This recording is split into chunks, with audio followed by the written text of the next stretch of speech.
When it comes to discussing our bodies, we often get a little uncomfortable. Women's health issues are often seen as off limits, taboo topics we just don't talk about. It's time for that to change. Let's talk.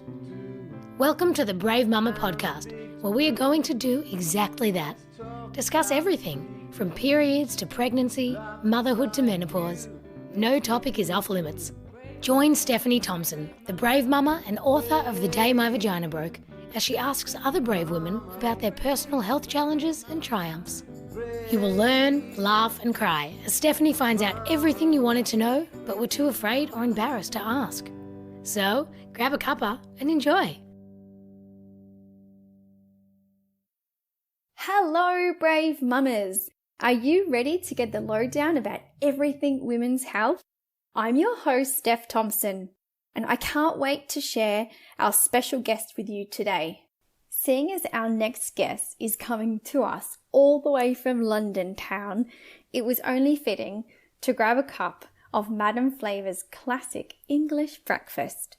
It's always been a personal favourite of mine, and the fact that this is real tea leaves in a silk bag means that this experience is just beautiful.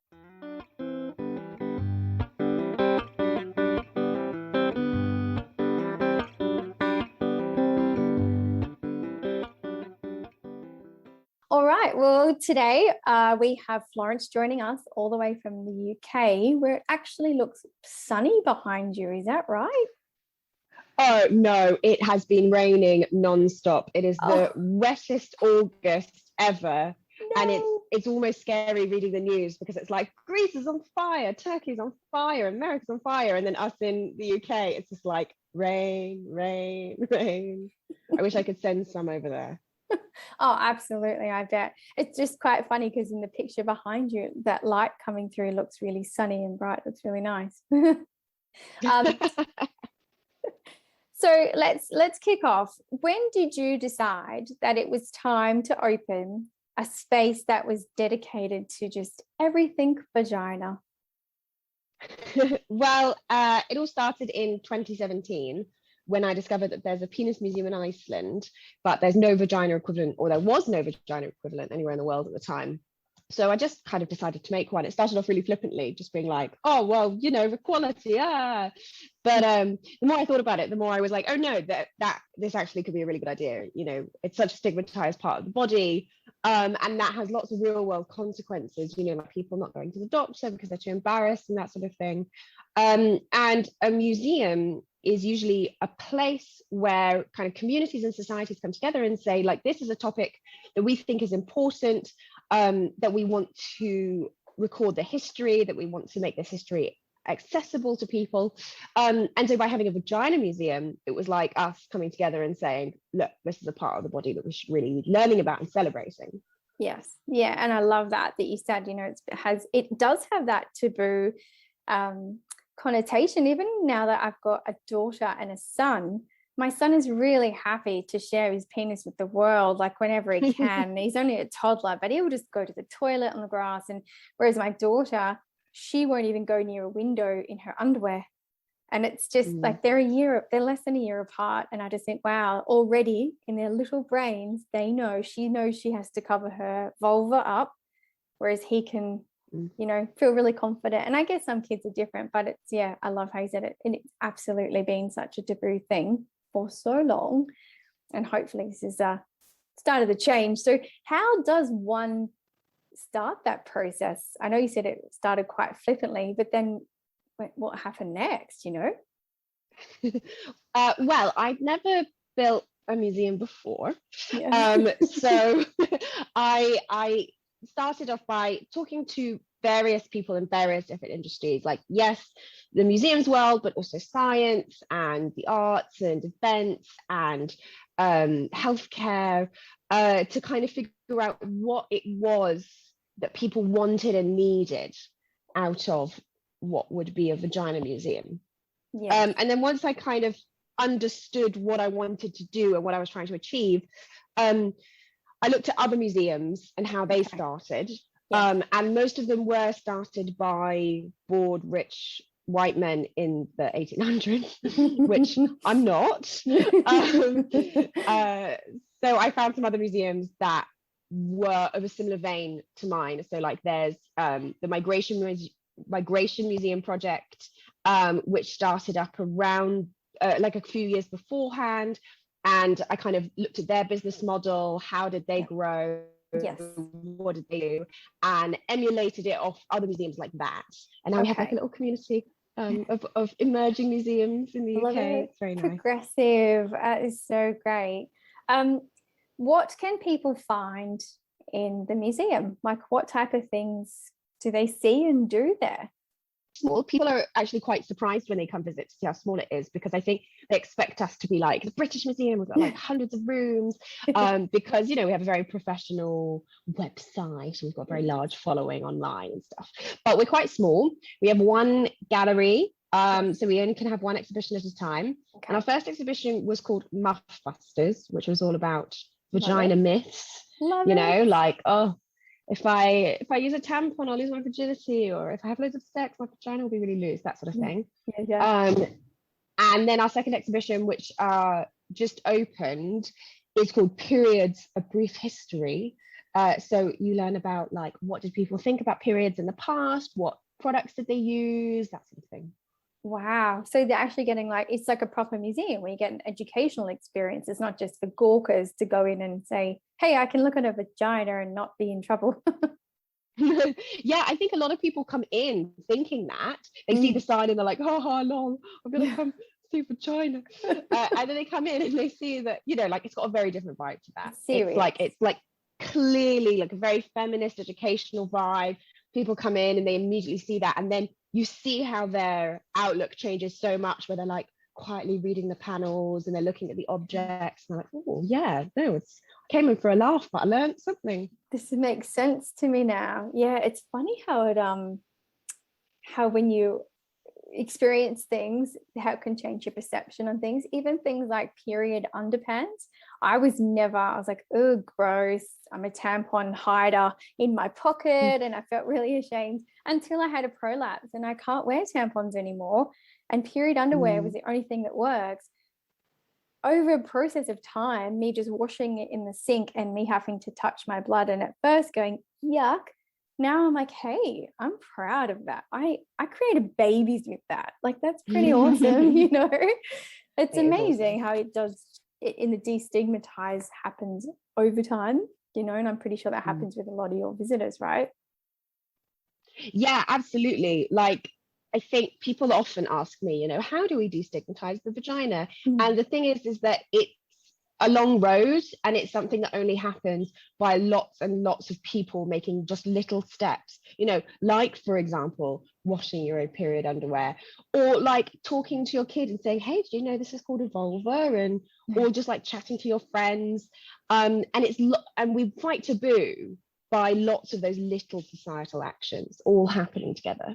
Yeah, we call it the small wins, because I think when I initially started this plight, it was like, I'm going to change the world overnight with a book. And then you publish it, and you're like, what happened? Nothing happened. You're like, and then you realize it's just the seed of the start of the journey, but you really have to keep at it. It's going to be consistent. It's going to be forever until we are in a better place. So tell us, how did you feel at the grand opening, now that, you know, you created this amazing space? I can see the smile on your face already. It must have felt pretty good. Yeah, I have to admit, it was really surreal, actually. I thought what would happen is I would like open it and then I would be really happy.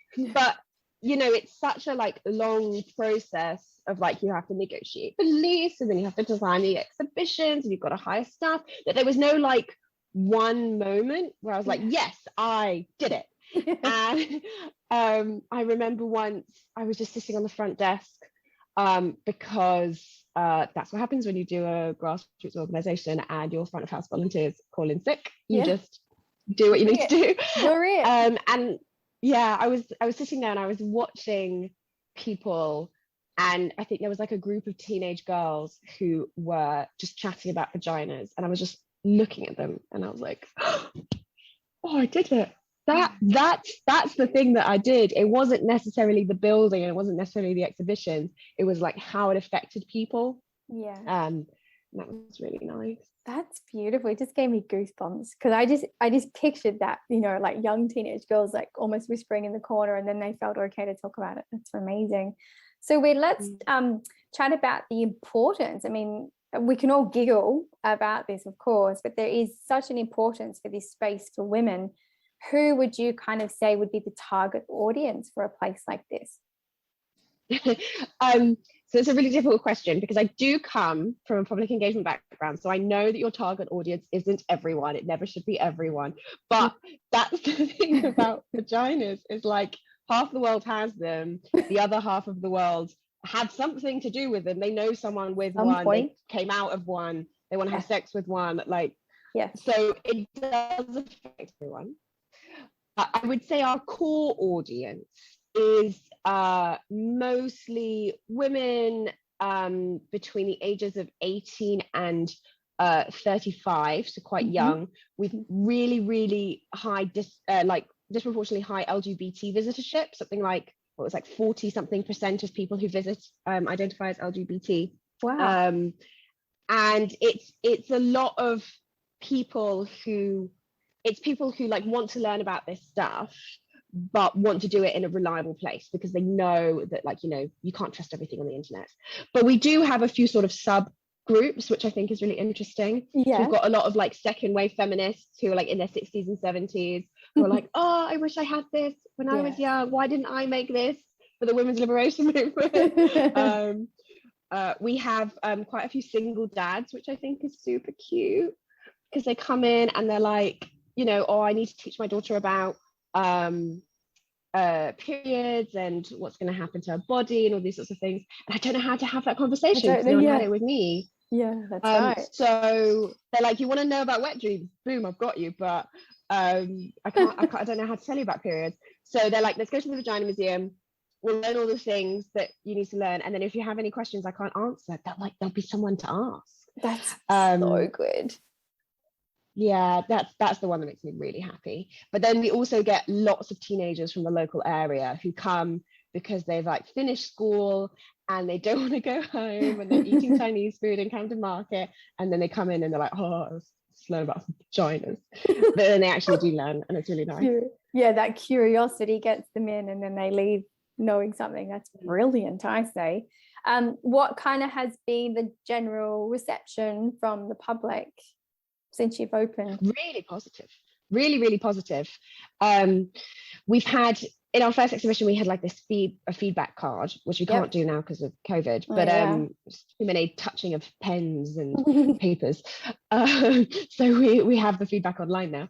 But in our first exhibition, the positive feedback rate was like 85% or something. It was hugely positive. You know, lots of people saying things like, you know, I wish I had this when I was a kid, or doctors and midwives being like, how did I learn something here that I didn't learn in my medical school? Lots of like, you know, little, like we had one from an 11-year-old where she was like, I wish I learned this at school. I'm going to share this to my teacher. That was really sweet. And it's been like overwhelmingly positive. I actually thought there would be more backlash, and there's been a lot less than I thought there would be. That's brilliant. That's so good. And that just shows, especially with that age demographic that you just mentioned, that they are more receptive to learning things without the shame and taboo. And we can only hope that for my daughter who's 5, that it even gets better than that, right?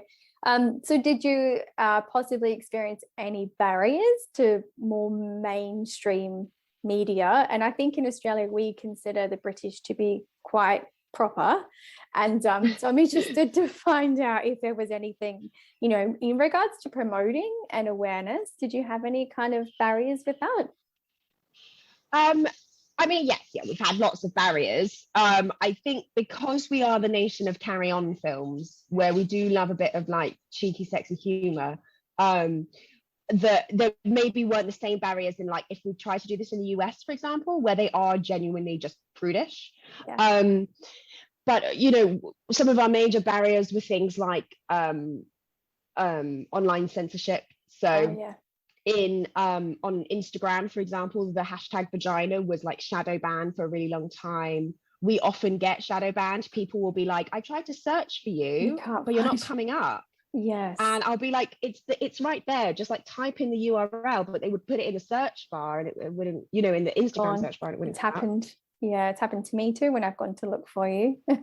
Yeah. Like, where have they gone? Well, yeah. Have they gone? Yeah, that's shadow banning, because Instagram doesn't want to make a ruckus by actually banning you. They're just like, oh gosh, can you just go away, please? Like, we don't want to have to deal with this. With vaginas. Yeah. So that's a big one. In terms of like actually getting to what would be considered mainstream media, like newspapers and TV shows, that's actually been fine, because a lot of the newspapers just want content. And they know that people will click. It's like good clickbait. Vagina Museum opens up. It's so different. Yeah, totally. And a bit happier maybe than like, oh, there was flooding in Cumbria again, which is important to know about, but sometimes you need something to balance it out. And the constant COVID news stories and stuff like that it's, people just need something else to listen to, don't they? Yeah. It's good for you. COVID fatigue. Yeah. So do you feel that since you've opened that you guys have really been able to make changes in that traditional women's health? And I say that in like parentheses, because talking about periods and vaginas typically is secret women's business. And do you think that you've helped being able to shift that a little bit?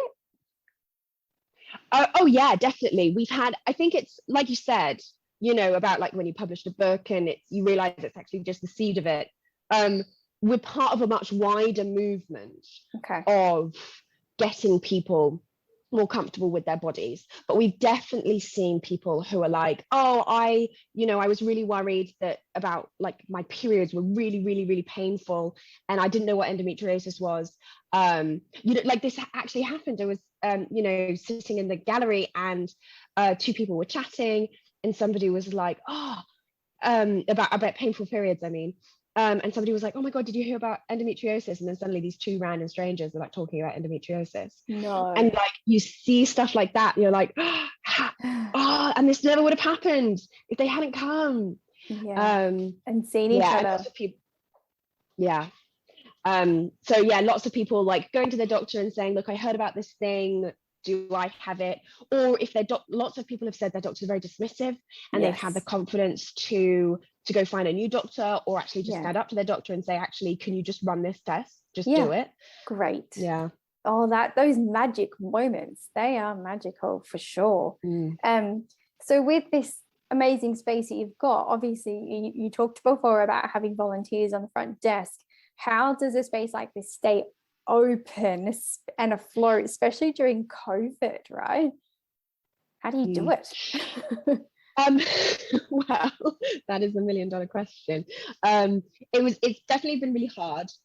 Lots of museums are often started by people with independent wealth, because they are very expensive. And so because none of us came from wealth, we had to crowdfund to start up. We did a few events, I did it around side jobs and stuff so that I can continue to pay my rent. And then when we finally opened up, it was very important for us to have free entry, because I feel like this is the type of knowledge that no one should be barred from, because they have to spend money to enter.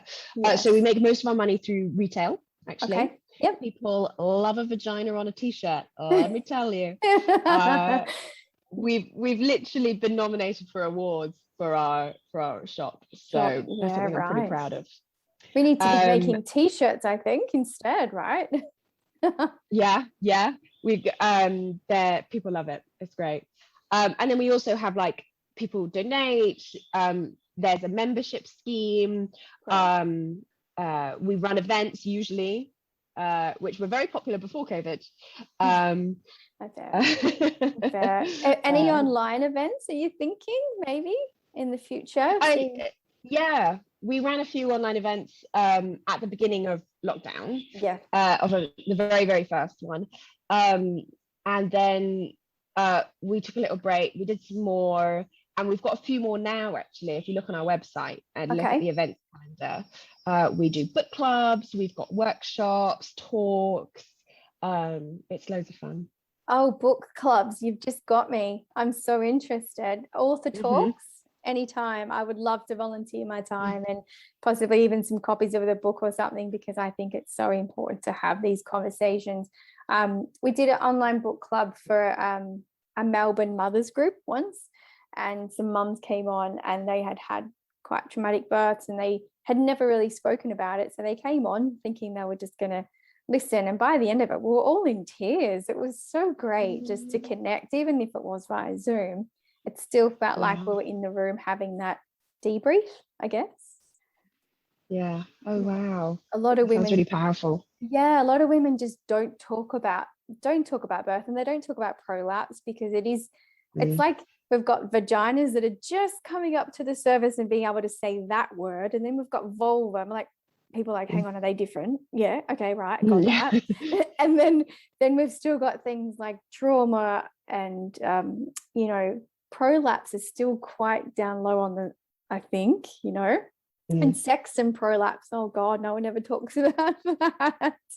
Yeah. So a lot of my friends are pregnant at the moment or have just had babies. I'm like at that age where everyone's doing it. And I've realized how much we don't tell people about pregnancy and childbirth and all the things associated with it, because like before childbirth was very medicalized and stuck in hospitals, and we were having babies at home, everyone knew what childbirth was like, everyone had seen it 100 times before, like we were very prepared. But now, like I have so many of my friends, they're like, did you know what lochia is? And I'm like, oh honey, there's so much you need to know. There is even the basic things, right? Like episiotomy. I'm like, oh, what? Episi what? What are you doing? What are you cutting? I don't understand. And it's too late then when you are there after laboring for 30 hours and you can't make decisions. You can't even think what your name is, let alone say yes or no to something like that. So I think even though I think I've had a couple of women say, oh look, I probably couldn't, I don't want to scare women. We've got this thing where we don't want to scare women. In my book, the cover's red and it's quite bold because it needs to get people's attention. And I don't want to scare women. But once they read it, then they say, oh, it's actually different to what I expected, because the questions are reflective at the end of each chapter. It makes you just think and go and research and be inquisitive about aspects of birth you may not have even considered. Like here in Australia, what type of insurance you've got, medical insurance, are you covered, are you not, just so that people are not blindsided. Both my husband and I just thought, how does that happen in childbirth? How do you end up like that? And then there's so many women, like prolapse is now what? We're talking 50%. That's 1 in 2 women having pelvic organ prolapse, and we're still not talking about it and not educated and therefore not supported. So I just think how it's a long road to a better place for that one, I think. Yes, but we're going in the right direction, I think. Yeah, absolutely. And even just having our chat now is really cool. So I'd love to find out just your thoughts, and there's no one answer, I guess, but how can we make this better for our younger girls? I'm talking, my 5-year-old girl. So spaces like that are so important. What would be your big wish dream for the Vagina Museum? My dream for the Vagina Museum is that we can get a permanent building. Okay. That's always the that was the ultimate goal. Because where are you when now? I set off? Yeah. So we're currently in Camden Market. Our lease is coming up, so we do need to move, and we're currently looking for buildings. But at some point, and this isn't necessarily the next space, but at some point I want to make a permanent building where we have multiple permanent exhibitions where we explore everything from like science to culture to history, art, with like lots of temporary exhibitions about, maybe delving deeper into some of those things or talking about current issues. But that's a long project. That's like 10-15 years in the making. So we'll get there. Yes. lucky with you at the helm, because you can feel the passion, and obviously people can't see it, but I can see it in your eyes. It's beautiful. And I think I think I read some messages on your Instagram page perhaps where people are saying go global, you know, if you're looking for a space, reach out and branch out. And I think long term, wouldn't that be amazing if the Vagina Museum had like a London branch and a Sydney branch and a you know, everywhere? That would be phenomenal for women. And Iceland next door to the Penis Museum. Oh, definitely. I would very much like to build some sister museums.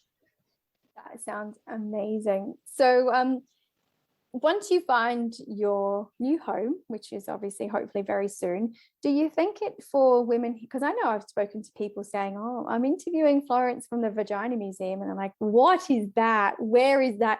How do I get there? Obviously we're not going anywhere anytime soon.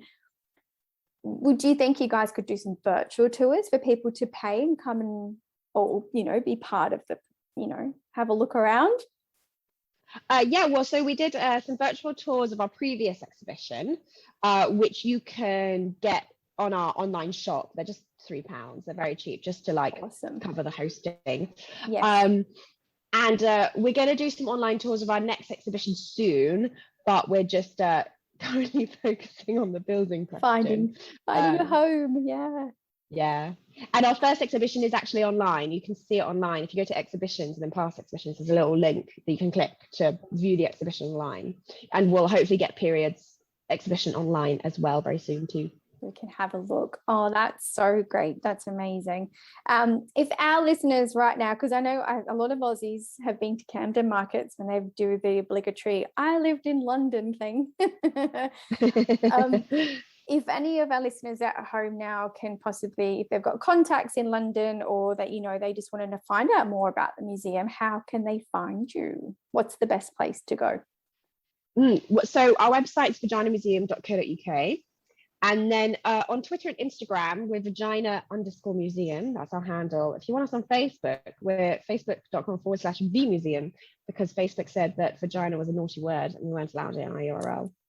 I know. Facebook. Rude. It's so I'm laughing and I'm giggling nervously because I just can't believe it. But yeah, you can have penis everywhere. But you know, that's a whole can of worms, isn't it?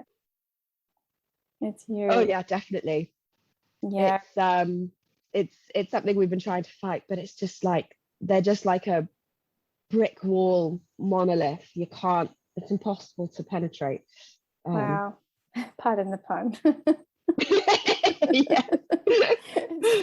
It's funny when I kind of first started this journey and people are talking about a feminist, and in my mind, this is how uneducated I was living up in my little suburbia world here in Australia, is I thought a feminist was someone who was like kind of like chanting at a picket line with a hairy armpit, and I'm like, I am not that lady.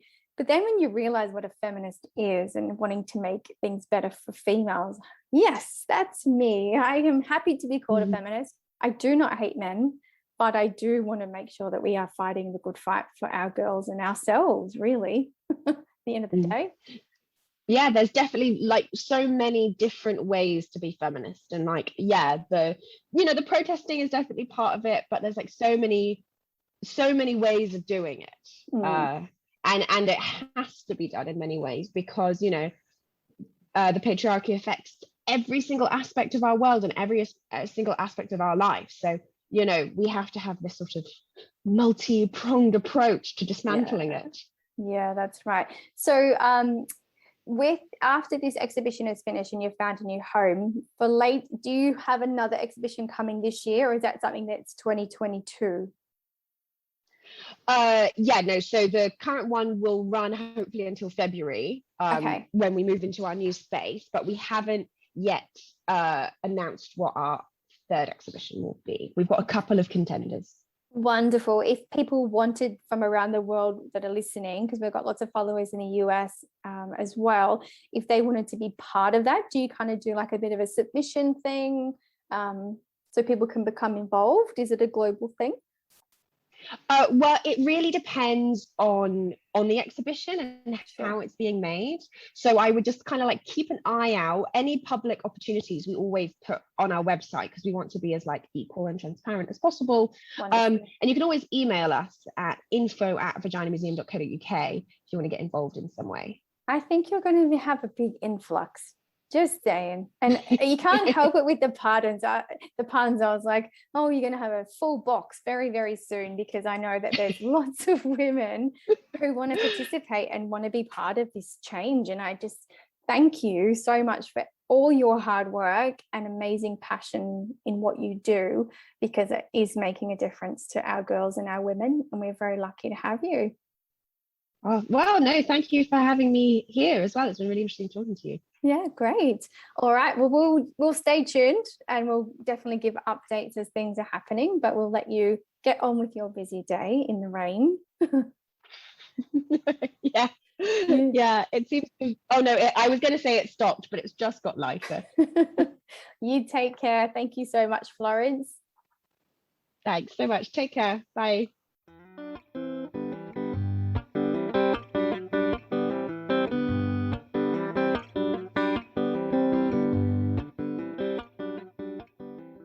Bravo to Florence and her bravery in starting something so progressive for the community and the entire female population, really. Learning all those things you wish you knew about your own body in one place. How liberating. The Vagina Museum is a must-see place to visit when our world opens up again. In the meantime, you can certainly check out their exhibitions via their website, and the links will be down below. So, join us next time when we talk with someone who knows how to help others by sharing her very personal journey. Until then, bye for now.